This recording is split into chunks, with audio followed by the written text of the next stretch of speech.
উচ্ছেদ কৰাটো মোৰ এটা ৰাজনীতিৰ চাল নিজ মুখে স্বীকাৰ কৰে মুখ্যমন্ত্ৰীয়ে।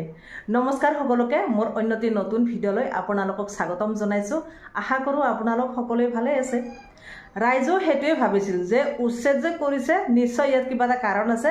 মুখ্যমন্ত্ৰীয়ে এইটো ৰাজনীতিৰ চাল কৰি আছে আৰু মুখ্যমন্ত্ৰীয়ে মিয়া মানুহক খেদা বুদ্ধি কৰি বা বাংলাদেশে খেদিম বুলি কৈ উচ্ছেদ কৰাই অসমীয়া মানুহৰ মনত যে বা ল'ব বিচাৰিছে, এই কথাটো অসমীয়া ৰাইজেও খুব ভালকৈ বুজি উঠিছে, নহয় জানো? অসমীয়া ৰাইজে খুব ভালকৈ বুজি উঠিছে। কিন্তু এই যে খিলঞ্জীয়া কিছুমান অসমীয়া আছে, একাংশ কৈছোঁ, একাংশ কিছুমান মানে খিলঞ্জীয়া অসমীয়া আছে, তেওঁলোকেহে বুজি পোৱা নাই। তেওঁলোকে খালি বা লৈ আছে আৰু মুখ্যমন্ত্ৰীক ধন্যবাদ দি আছে। কিন্তু মুখ্যমন্ত্ৰীয়ে যে ৰাজনীতি ইছ্যু কৰিব বিচাৰিছে সেই কথাটো তেওঁলোকে বুজি পোৱা নাই। তেওঁলোকে এটাই কথা বিচাৰিছে, ভাবিছে যে বাংলাদেশে খেদিব, অসমখন সুৰক্ষিত হ'ব। কিন্তু আজি আমি দেখিবলৈ পাইছোঁ অসমখন ক'ত সুৰক্ষিত হৈছে। সেইদিনা পল্টন বজাৰত বিহাৰীয়ে অসমীয়া ল'ৰাক মাৰিলে বা দাবী ধমকি দিয়ে। য'তে ত'তে বিহাৰী, মাৰোৱাৰী, পাঞ্জাবী এইবিলাক আমাৰ অসমত অসমীয়া ল'ৰাৰ ওপৰত অত্যাচাৰ চলায়। বাংলাদেশে খেদি আছে ঠিকেই, কিন্তু এইবিলাক ভাৰতীয় হ'লে কি হ'ব বা ইণ্ডিয়ান হ'লে কি হ'ব? এইবিলাকে যে অসমত আহি দপদপাই আছে অসমীয়াৰ ওপৰত, সেইটোৰ ওপৰত কিয় চকু নিদিয়ে? চাওক, বেছি কথা নকওঁ, মূল কথালৈ আহোঁ। এতিয়া মুখ্যমন্ত্ৰীয়ে যে এনেকুৱা এখন ৰাজনীতি কৰিব সেই কথাটো সকলোৱে জানে। প্ৰথম যেতিয়া বিজেপি চৰকাৰ অহা নাছিলে, যেতিয়া প্ৰথম আনিব বিচাৰিছে, তেখেতে কংগ্ৰেছৰ পৰা বিজেপিত যোগদান কৰিয়ে জনসভা পাতিছিলে আৰু জনসভাবোৰত তেখেতে ভাষণ দিছিলে যে জাতি মেটি ভেটি আমি ভূমি বঁটা সকলোকে দিম, ভূমি বঁটা সকলোকে দিম বুলি কৈ তেওঁ ভাষণ খুব ডাঙৰকৈ লেকচাৰ দিছিল, ভাষণ দিছিল। লাগিব নে নাই আপোনালোকক মাটি, লাগিব নে নাই, আমি সকলোকে ভূমি বঁটা দিম, এই বুলি কৈ তেওঁ বিজেপি চৰকাৰখন আনিলে অসমলৈ। কাৰণ তেতিয়া বিজেপি চৰকাৰ নাছিল, কংগ্ৰেছ আছিলে। কংগ্ৰেছক দবাই বিজেপি চৰকাৰখন লৈ আনিলে। মাটি দিম বুলি কয়, সকলোকে ভূমি বঁটা দিম বুলি কয়, সেইটো এটা ইছ্যু কৰিছিল তেতিয়া তেওঁ। তাৰে পিছত 2021 চনত আৰু যেতিয়া তেওঁ মুখ্যমন্ত্ৰী হ'ব গৈ আছে, তেতিয়া আকৌ নেক্সট ইছ্যু কি বনাব? তেতিয়া কৰিছিল যে মাইক্ৰ' ফাইনেন্সটো ৰেহাই দিম, সেই বুলি এটা ইছ্যু বনাইছিল। আৰু সেই ইছ্যুৰ জৰিয়তে তেওঁ জয়ী হ'ল আৰু সৰ্বানন্দক ঠেলা মাৰি তেওঁ মুখ্যমন্ত্ৰী হ'ল। কিন্তু এতিয়া তেওঁ কি ইছ্যু বনাব? যিহেতুকে 2026 চনত ইলেকশ্যন আহি আছে, তেওঁ কি ইছ্যু বনাব?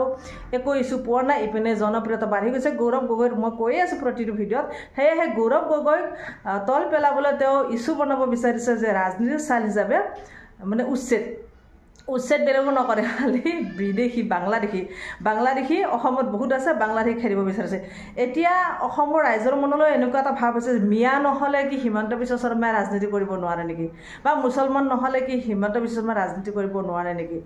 এতিয়া চাওক, বাংলাদেশী খেদিম বুলি তেওঁ ঠিকে উচ্ছেদ কৰি আছে, কিন্তু আনহাতে তেওঁ এটা কথা কৈছে যে অবৈধ বাংলাদেশীসকল বা অবৈধ বিদেশীসকল যিসকলক উচ্ছেদ কৰা আছে বা যিসকলক আমি উচ্ছেদ কৰিছোঁ, তেওঁলোকক আমি ৰাজসাহায্য দিম বা তেওঁলোকক আমি মাটি দিম। উচ্ছেদ কৰিছোঁ যেনেকৈ তেওঁলোকক মাতিও দিম, এনেকুৱা ধৰণৰ এটা কথাও তেওঁ উল্লেখ কৰিছে। এনেকুৱা কথা উল্লেখ কৰিছে মানে তাৰ মিনিংটো কি বুজাইছে? তাৰ মানে এওঁলোক বিদেশী নহয়, যিসকলক তেওঁ উচ্ছেদ কৰিছে আচলতে এওঁলোক বিদেশী নহয়, এওঁলোক সঁচাকৈ ভাৰতীয় হয়।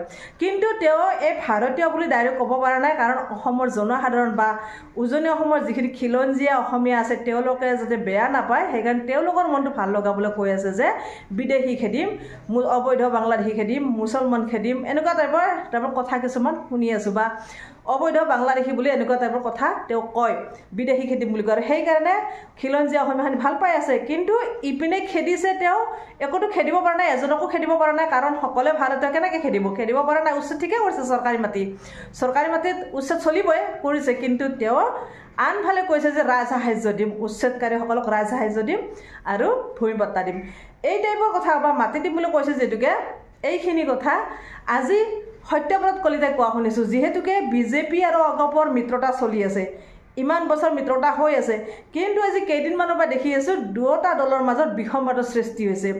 আৰু সেয়েহে সত্যব্ৰত কলিতাই এতিয়া কৈছে, সত্যব্ৰত কলিতা অগপৰ সাধাৰণ সম্পাদক আৰু অতুল বৰা হৈছে সভাপতি অগপৰ। অতুল বৰাই তাৰমানে কি জানো, অতুল বৰাই কেইখনমানৰ হয়তো বিক্ৰী কৰিছে নেকি, বিজেপিৰ লগত কি মিত্ৰতা কৰিছে নাজানো। অতুল বৰাই সদায় কৈ আমাৰ মিত্ৰতা আগৰ পৰা আছে, সদায় থাকিব। কিন্তু সত্যব্ৰত কলিতাই এই ক্ষেত্ৰত মানে মানি ল'ব বিচৰা নাই, কাৰণ অগপৰ অস্তিত্ব একো নাইকিয়া হৈ গৈছে। যিখিনি কৰ্মী আছে তেওঁলোকে মানি ল'ব বিচাৰে অগপৰ কোনো অস্তিত্ব নাইকিয়া হৈ গৈছে, সকলোখিনি নোহোৱা হৈ গৈছে, এনেকুৱা ধৰণৰ কথা তেওঁলোকে আনিছে। সেয়েহে সত্যব্ৰত কলিতা কৈছে ময়ো ইলেকশ্যন খেলিম, কিন্তু কি প্ৰতীক হ'ব সেইটো ক'ব নোৱাৰোঁ। তাৰমানে কি হয়তো অগপৰ এৰিব বা অগপৰ দলটো ত্যাগ কৰিব বা অতুল বৰাহঁতক আউটো কৰাব পাৰে নাজানো, কিন্তু সত্যব্ৰত কলিতা কৈছে যদি তেওঁ উচ্ছেদ কৰিছে বিদেশী বুলি তেনেহ'লে তেওঁলোকক পঠাই দিয়ক। পঠাই নিদি পেলাই তেওঁ কৈছে যে তেওঁলোকক মাতি দিম, তেওঁলোক ৰাজসাহায্য দিয়াব উচ্ছেদকাৰী। তাৰমানে কি তেওঁলোক বিদেশী নহয়, এইটোৱে বুজাইছে। তাৰমানে বিদেশী নহয়, তেওঁলোক ভাৰতীয় নাগৰিক। মুখ্যমন্ত্ৰীয়ে এইটোৱে বুজাইছে। এই কথাখিনি আজি সত্যব্ৰত কলিতাই নিজ মুখে কৈছে। তাৰমানে কি মুখ্যমন্ত্ৰী এইটো মিনিং কৰিছে। আৰু অগপই কয় উচ্ছেদ হ'ব লাগে, উচ্ছেদত আমি সমৰ্থন কৰিছোঁ। অতুল বৰাই কৈছে। এতিয়া চাওক অতুল বৰাহঁত হ'ল মুখ্যমন্ত্ৰীৰ লগত ঘনিষ্ঠতা বা তেওঁলোকে এচি ৰুমত বহি থকা মানুহে কি বুজিব আৰু কৰ্মীসকলৰ মনৰ কথা নহয় জানো। সেই আৰু কথা গতিকে অগপ আৰু বিজেপিৰ মাজত যে এটা বিসম্বাদৰ সৃষ্টি হৈছে, যেনেকৈ কংগ্ৰেছত হৈছিল এটা সময়ত, এতিয়া বৰ্তমান বিজেপিৰ ভিতৰ চৰাত এটা বিসম্বাদৰ সৃষ্টি হৈছে। এতিয়া অতুল বৰাই হয়তো বিজেপি এৰিব বিচৰা নাই বা তেওঁলোকৰ অগপৰ বাকী কৰ্মীসকলে মানে বিজেপিটো এৰিব বিচাৰিছে, তেনেকুৱা এটা মানে আহি আছে। খুব নিউজে পত্ৰ পাই আছে আপোনালোকে। আৰু এইখিনি কথা আজি ময়ো ক'লোঁ। ইপিনে এটা কথা গম পাই নে, যোৱাকালি মই এটা নিউজ পালোঁ, বৰপেটা যে ফণীভূষণ চৌধুৰী আছে তেখেতে কৈছে যে মই কিন্তু কম খেচেৰা মানুহ নহয় দেই, মই যিটো কৰিম বুলি ধৰোঁ নহয় সেইটো কৰিহে এৰোঁ, মই বহুত খেচেৰা বুজি পায় আপোনালোকে। এজন সাংসদ, এজন বিধায়ক, আৰু তেওঁ মুখেৰে এনেকুৱা শব্দ আমি কিছুমান শুনিবলৈ পাওঁ। এতিয়া চাওক উচ্ছেদ চলি আছে, উচ্ছেদ চলাটো ভাল কথা। এতিয়া উচ্ছেদ চলিছে, আজি মই পালোঁ, আজি মই যোৱাকালিয়ে কৈছে যে 200 বিঘা মাটি আদানীক দিব লাগে, 200 বিঘা মাটি আদানীক দিব। আদানী হয়তো ইয়াতে কোম্পানী কৰিব, আৰু আমাৰ থলুৱা যিখিনি অসমীয়াগিৰি আছে খিলঞ্জীয়া বুলি চিঞৰি থাকে নিজকে, তেওঁলোকে হয়তো 10-15 হাজাৰ টকাত হাজিৰা কৰিব মাহিলী দৰমহাত। সেইটোৱে হ'ব। এইপিনে হাতেতো অস্ত্ৰটো আছেই, কাম নকৰিলেও চলে বুলি হয়তো পঢ়া পাতিও বেছি নকৰিব বা পঢ়ি শুনি তেওঁলোকে এই কামটোৱে কৰিব। কাৰণ আদানীক দিয়াটো বহুত ভাল কাম, মামাই ভাল কাম কৰিছে, হাতত অস্ত্ৰ উঠাই দিছে, আদানীক দিব মাটি, ভাল পাইছে আৰু বাকী বিদেশীৰ হাতত যোৱাতকৈ। কিন্তু বিদেশী যে ইয়াত অসমত এগৰাকীও নাই এই কথাটো বুজি নাপায়। আৰু মই এটা কথা ক'লোৱে, কিন্তু কোনো মুছলমান ব্যক্তি বা এনেকুৱা আমাৰ অসমীয়া মানুহৰ প্ৰত্যাচাৰ কৰিবলৈ যোৱা নাই, অসমীয়া ল'ৰাক মাৰপিট নকৰে। কিন্তু যিমানখিনি শুনো বিহাৰী ল'ৰাবিলাকে বা বিহাৰী মানুহে আমাৰ অসমীয়াৰ ওপৰত উৎপাত কৰি আছে বা অত্যাচাৰ কৰি আছে। আজি বিৰলাচি থানাই বাৰে বাৰে ধৰি আছে এইবিলাক কথা। গতিকে এইখিনি কথাটো আমাৰ মুখ্যমন্ত্ৰীৰ চকু কাণ দিব লাগে। অকল বাংলাদেশী বা মিয়াখিনিৰ ওপৰত অত্যাচাৰ কৰি থাকিলে নহ'ব। আৰু এতিয়া এনেকুৱা হৈছে আমাৰ মুখ্যমন্ত্ৰীয়ে যেন ইলেকশ্যন খেলিবই নোৱাৰে মুছলমান নহ'লে, খালি মুছলমানৰ ওপৰত কথা কৈহে তেওঁ ইলেকশ্যন খেলে, ইছ্যু তেওঁ খালি মুছলমান। এতিয়া কৈছে মিয়া বা মুছলমান নহ'লে তাৰমানে বিজেপি চৰকাৰ তিতি থাকিব নোৱাৰে। বিজেপি চৰকাৰ তিতি থাকিবলৈ হ'লে মুছলমান ব্যক্তি লাগিব। প্ৰথম অৱস্থাতে মানে 2016-17ত মোদীয়ে কৈছিল যে যদি বিজেপি চৰকাৰ আহে তেনেহ'লে বাংলাদেশে টাইম টেবুল বান্ধি যাব লাগিব। কিন্তু বাংলাদেশে কেইজন গ'ল, বিজেপি চৰকাৰটো আহিলে, বিজেপি চৰকাৰ এতিয়া লাহেকৈ 10 বছৰ হ'ব, কিন্তু বাংলাদেশে খেলিব পাৰিছে, খেলিব পৰা নাই।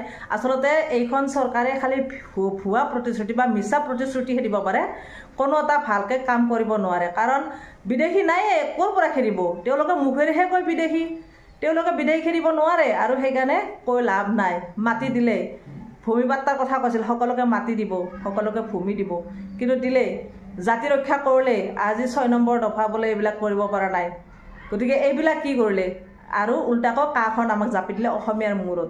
বিজেপি চৰকাৰে কি কৰিছে, আৰু বিজেপি চৰকাৰকে বাবা লগাই আছে আমাৰ মানে অসমীয়া কিছুমান অসমীয়াগিৰি মানে একাংশই মানে খুব মানে বাবা দি আছে, মামাই ভাল কাম কৰিছে, হাতে হাতে অস্ত্ৰ দিছে, ইমান সাহসী এজন মুখ্যমন্ত্ৰী পাইছোঁ আমি, নেক্সট চিএমো এজনেই হওক, নেক্সট চিএম হ'ব পাৰিব। কিন্তু অসমত অসমীয়া বুলি একো নাথাকে।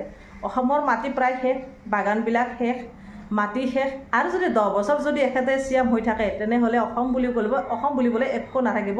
আপোনালোকে এই কথাখিনি মনত ৰখাটো ভাল। অসমত যদি অসমীয়া হিচাপে থাকিব বিচাৰিছে তেনেহ'লে 26ত ইয়াৰ প্ৰত্যুত্তৰ দিব ভাল এজন অসমীয়া ব্যক্তিক, অসমৰ মুখ্যমন্ত্ৰী পাতক। এনে আৰু মুখ্যমন্ত্ৰী হ'লে নহ'ব। অসমখন বিক্ৰী কৰা মুখ্যমন্ত্ৰী আমাক দৰকাৰ নাই। অসমখন যে সুৰক্ষিত কৰিব পাৰে, অসমক অসমীয়াৰ যি মূল্য দিব পাৰে, তেওঁ তেনেকুৱা এজন ব্যক্তিয়ে আমাৰ অসমৰ মুখ্যমন্ত্ৰী হোৱাটো আমি বিচাৰোঁ। হয়নে নহয় গাইজ, কমেণ্টত জনাব।